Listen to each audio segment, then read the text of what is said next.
Let's start with the showdown of the government shutdown right now. We're joined right now by two MSNBC political analysts, the Huffington Post, Howard Fineman and Richard Wolfe. Let me have you both on. Thanks for joining us. Now, let's take a look at these dueling press conferences. Here's the president on what the American people want to see. Let's listen to the president. He's loaded for bear. I think what they're looking from me is the same thing that they're looking from Speaker Boehner and Harry Reid and everybody else, and that is that we act like grown-ups. We've been willing to cut programs that we care deeply about, that are really important. But we recognize that given the fiscal situation that we're in, everybody's got to make some sacrifices. Everybody's got to take a haircut. And here's Speaker Boehner coming out 1 minute later, right after the president. Speaker Boehner, let's listen. We're not going to allow the Senate nor the White House to put us in a box where we have to make a choice between two bad options. Cutting a bad deal this week in order to keep the government open, or allow the government to shut down due to Senate inaction. You know, I feel for the guy as a human being, Howard Fineman. I think he's got a lot of people behind him that are all yelling in different directions. Not only does he... John Boehner. Yeah, Boehner. And the president looks cool as a cucumber, like, I can't wait for this fight. Boehner says, why do I have to have this job? I got the Tea Party people coming in one ear, the old bulls who just want to cut a deal on spending on the other side of me, the people that hate abortion, hate...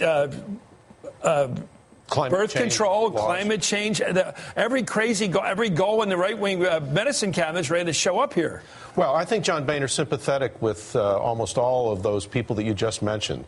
But he's also a practical politician. And as I understand it from talking to people on both sides, one of the things that makes the president confident is that there's videotape.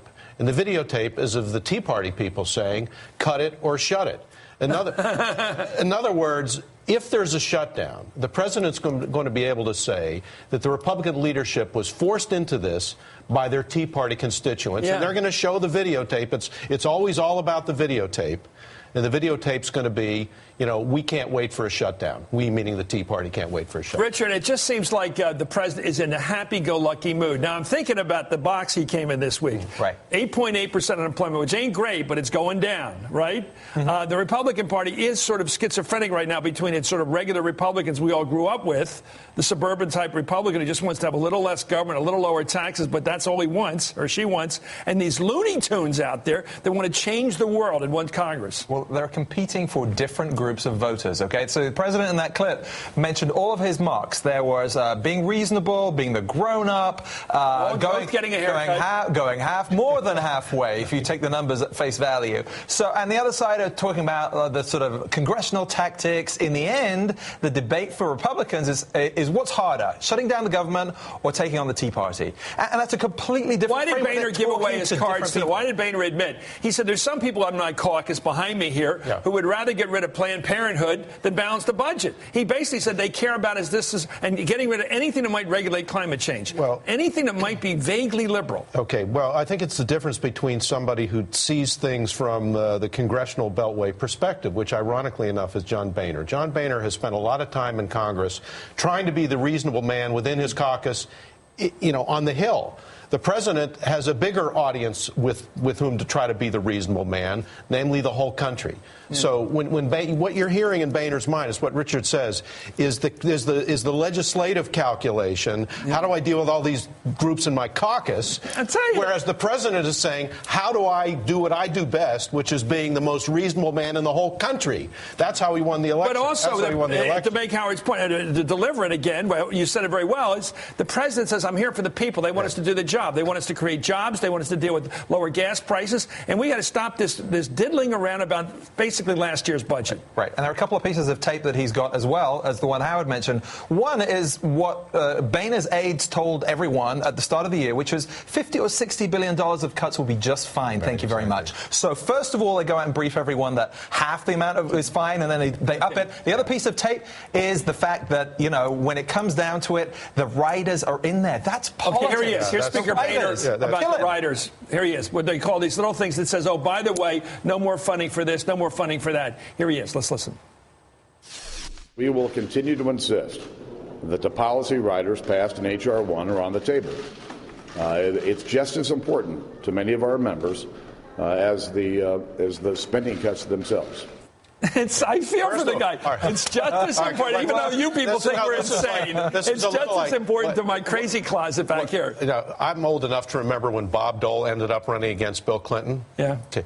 There's a certain similarity here, right? In the sense, not just with the tan, because Bob Dole liked to get the tan, but it was also is that John Boehner says phrases like policy riders. HR1. First of all, policy rider. What the heck is a policy rider? Markup. That's in markup. That's in markup. My favorite. We should realize that polls do show that people are going to blame everybody in Washington if there's a shutdown. So the president. Why is the president not loosey-goosey, debonair? Why do you walk out there without a touch of sweat today? For the reason. And whereas this guy, and I really like Boehner as a person, I can tell I like him, he's on the verge of almost breaking out in tears. Well, he's miserable. Because here's the thing, first of all, as Richard was saying, about these policy riders, they don't belong in this discussion. And I think that the president knows that, and I think John Cultural Boehner earmarks. Sort of knows it. Yeah, with Planned Parenthood, whatever, but especially climate change. You're not going to say you're going to relitigate the climate debate in the middle of the possible shutdown of the government. It doesn't make any sense. There's a radical element here, and I mean a radical. I'll say without any judge prejudice.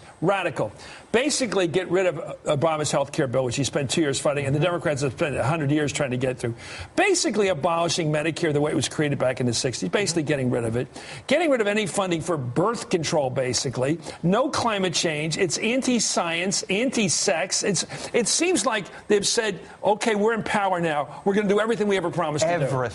Everything. And by the way, this is day 2 of the Obama presidential campaign. This is the debate we're going to have for the next 18 months. It's for 18 months we're going to be debating everything. And as he said in the briefing room, nothing's going to get done. Nothing except. So he's like a spring training pitcher out there throwing in these easy ones. I mean, it seems like Boehner is basically reminding the Democrats of all the stuff they get to run against next year.